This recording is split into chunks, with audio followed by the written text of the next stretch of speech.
I got a few updates for you. What could it be?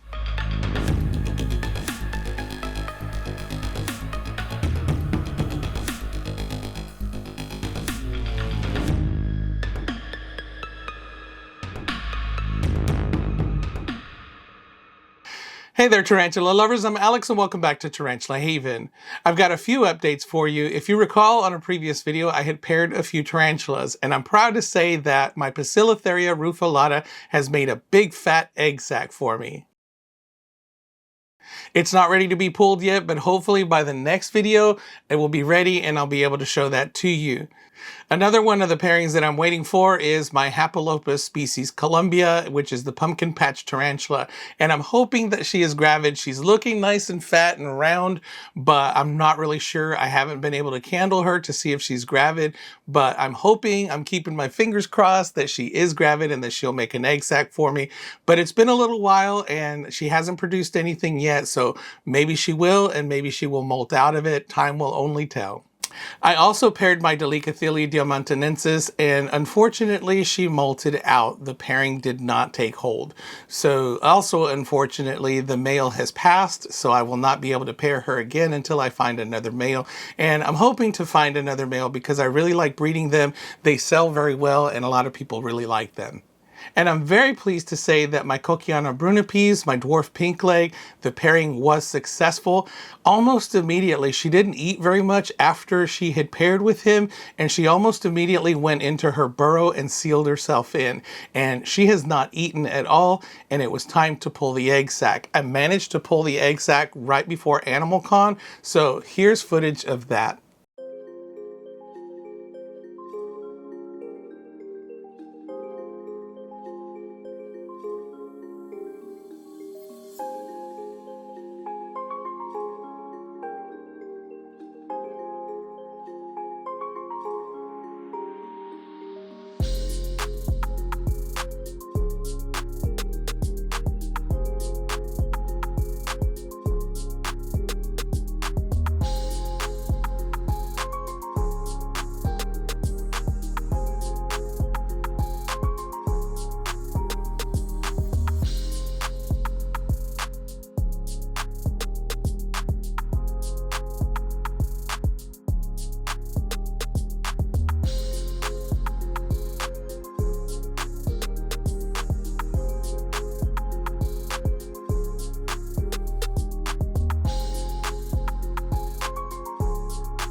And I'm going to pause right here because I know that somebody in the comments is going to say, well, so-and-so puts them in a container and uses his wife's stockings and so on to put them into the incubator. And that's well and good. And I have tried that method before and it doesn't work very well for me. So I choose to do it in a deli tub. I put some substrate in there and I put the egg sac right in there with the spiderlings still in the egg sac. And eventually they kind of move out on their own. This helps me to maintain the moisture levels. I kind of watch it, and if the substrate looks too dry, I add some water and I kind of sprinkle it and mist the outside so that they can drink water from it. I found very good success from this method. So there's more than one way to do something, obviously, and this method works best for me. So whatever method works best for you, that's what you should stick with. Here are the results of my method.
So I was very happy to see that all the spiderlings seem to be all right. There's a ton of them in there. I haven't been able to count them because there's so many. I need to take a picture and then just go ahead and count them all to see how many I have. It looks like I had 100% success rate on those spiderlings. I did not see any dead spiderlings at all. They're all moving around and doing well, and they've just molted into second instar. So as you saw in the video, I'm attempting to feed to see what their feeding response is right now. But since they just molted into second instar, I don't think they're ready to eat right now. They didn't seem very curious about the fruit flies. But if the fruit flies don't work out, then I'll start putting in little drumsticks in there, which is basically cricket legs, and they'll feed on that until they get to a big enough size that they'll start pouncing on prey on their own. I'm so pleased with my Coquiana Brunipes. I just love her, and I want to move her out of her hammock box, and I'm going to give her her own tarantula crib. Which brings me to the next thing. I've mentioned her before, my friend Cindy Ward, who has the Etsy shop Memories of Violet. She's the one that sent me these little crochet spiders. They're so cute. But she has been dabbling in 3D printing. I think I mentioned that also. Well, she's gotten really good at it, and she started making some products for tarantulas and isopods through 3D printing. So she sent me some of these. These are little water dishes that you can put into your enclosures, and they come in all kinds of assorted sizes and colors, and I'm going to be putting one of these in with my Coquiana Brunipes. But she also said, here's another one of, there's an example of the packaging, and those are nice and beautiful. The purple color there, nice and iridescent too. But she also sent me some little feeding dishes that are good for isopods. And I like these. They have a little ramp right there. I know it's kind of hard for you to see, but I'll give you a better look in just a second. But I told her they remind me of little pig troughs. And the funny thing is, in Hispanic cultures, isopods are often referred to as cochinitos, which means little pigs. And this is like a little feeding trough for those little pigs. So I'm also going to demonstrate these and show you how I put them and use them with my isopod. So let's go ahead and get into that.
Don't you just love watching isopods and all their little interactions and how cute they are?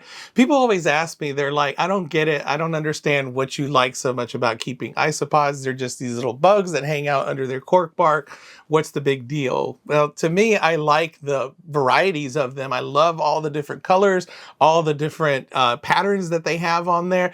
But most of all, I love their interactions. And especially I like the fact that when they're succeeding and they're breeding and you're seeing more and more, to me, that gives me a sense of satisfaction because I'm doing well with them. And, you know, they're just a fun thing to watch and interact with, especially in feeding time. And with these little troughs that Cindy sent me, it just makes it even better because now I get to see them climb onto the ramp, they pile onto the trough, and I get to watch them eat and so on. So I get even more enjoyment out of them that way. Thank you so much to Cindy for sending me those water dishes and the little feeding troughs. I really like them. I like that you thought about making them in different sizes because I definitely have a hard time finding things that I can use for my spiderlings. I always use some kind of little water bottle cap or something like that. And of course it looks tacky as heck inside of those little enclosures. So this at least gives you something that looks a little nice and colorful that you can put in there. And of course it's useful as well. I also really like that they fit in corners. That triangular shape that she has on there, you can fit them snugly in a corner there, and I think it makes it more difficult for the tarantulas to move them and flip them and that kind of stuff, although they'll probably still bury them. But the thing that I really love the most are the little feeding troughs for the isopods. Those to me are cute as heck, and I think that the design is really well done. They definitely help as far as observing them because they like to congregate on them. The ramp makes it easy for them to get into it and feed on all their stuff. And of course, watching them is the big thing. So I definitely want to put them in every single one of my isopod enclosures. So I'm going to be buying more. And thank you so much for sending me the ones that you did. Go check out Memories of Violet and get yours. She's got all kinds of different colors and varieties to choose from. And they're super cheap too. So don't miss out. Go to Memories of Violet. I'll put a link down below in the description. And finally, don't forget to check out Tarantula Cribs if you'd like to get a tarantula crib similar to the one I have. It's the small cube, and it's perfect size for my Coquiana brunipes, so it's good for those little dwarf species that you may have. My Coquiana brunipes is not going to get much bigger than that, so it's a perfect size for it, and you can get yours at tarantulacribs.com, and if you use the discount code THAVEN10, you can get 10% off your order. So that wraps it up for me today. I hope you enjoyed it. If you did, please give me a like. If you want to see more, subscribe. If you want to support this channel, I have a Teespring store where I sell Tarantula Haven merchandise. Thank you so much to my Patreon supporters. And if you'd like to become a patron yourself, there's a link down below in the description, as well as all the others I mentioned. Until next time, keep loving them tarantulas and isopods.